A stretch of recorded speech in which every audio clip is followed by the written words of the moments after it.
మకర రాశి వాళ్ళందరికీ కూడా 24వ తారీఖు డిసెంబర్ నుంచి 30వ తారీఖు డిసెంబర్ వరకు ఎలా ఉందో చూద్దాం. ఈ రాశి వాళ్ళకి శని అధిపతి, శని యొక్క స్థితి చాలా బాగుంది. అలాగే ఈ వారంలో జరిగే మార్పులు, ముఖ్యంగా శుక్రుడు వీళ్ళకి దశమాధిపతి ఏకాదశి స్థితి అంటే 11 ఇంట్లోకి రావటం, అలాగే కుజుడు మనకి వారం ఎండులో వ్యయంలోకి వస్తున్నాడు. కుజుడు వ్యయంలోకి వస్తే మరి దాని ప్రభావం ఎలా ఉంటుంది ఇవన్నీ కూడా చూద్దాం.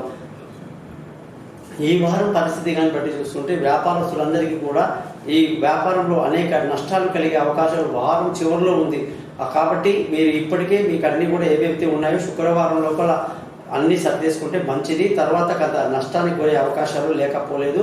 ఉద్యోగస్తులందరికీ కూడా పెద్ద మార్పు వస్తుంది. ఆ మార్పు వల్ల కొంచెం ప్రోత్సాహకాలు అన్నీ బాగానే ఉంటాయి, కానీ ఏదో కొంచెం చికాకు, ఎవరి వల్ల కొంత ఇబ్బందులు, ఒక శత్రువు పక్కన ఉండి ఏదో మీ మీద నెగిటివ్ చెప్పే వాళ్ళు ఏదో ఉంటారనమాట. అలాంటి విషయాలు కొంచెం జాగ్రత్తగా మీరు ఉండండి, మంచిది.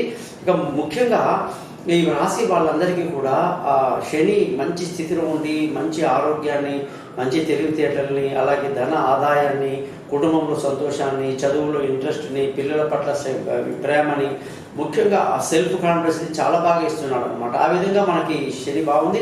ఇకపోతే బంధువుల స్నేహితుల సహాయ సహకారాలు జనరల్గా పెద్దగా లభించదు. మనం మన సొంత తెలివి మీద ముందుకెళ్ళాలి. విలువైన వస్తువులు, భూములు, వాహనాలు, ఇతరత్ర ఏదైనా సరే కొనడానికి ఈ వారం చివరిలో నుంచి బాగా లేదు అనేది మనం గ్రహించాలి.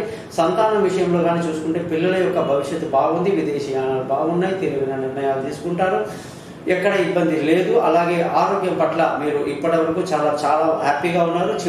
వారం చివరిలో కొంత ఇబ్బంది కలిగే అవకాశం అనేది ఉంటుంది. ఇక భార్య భర్తల మధ్య చక్కటి సవిత కలిగి సంతోషంగా ఆనందంగా ఈ వారం అంతా గడుపుతారు. వివాహం కాని వాళ్ళకి వివాహం కుదురుతుంది. అదృష్టం ఈ వారం మీకు బాగా ఎక్కువగా వారం చివరిలో ఉంది, అంతవరకు తక్కువ అని చెప్పాలి.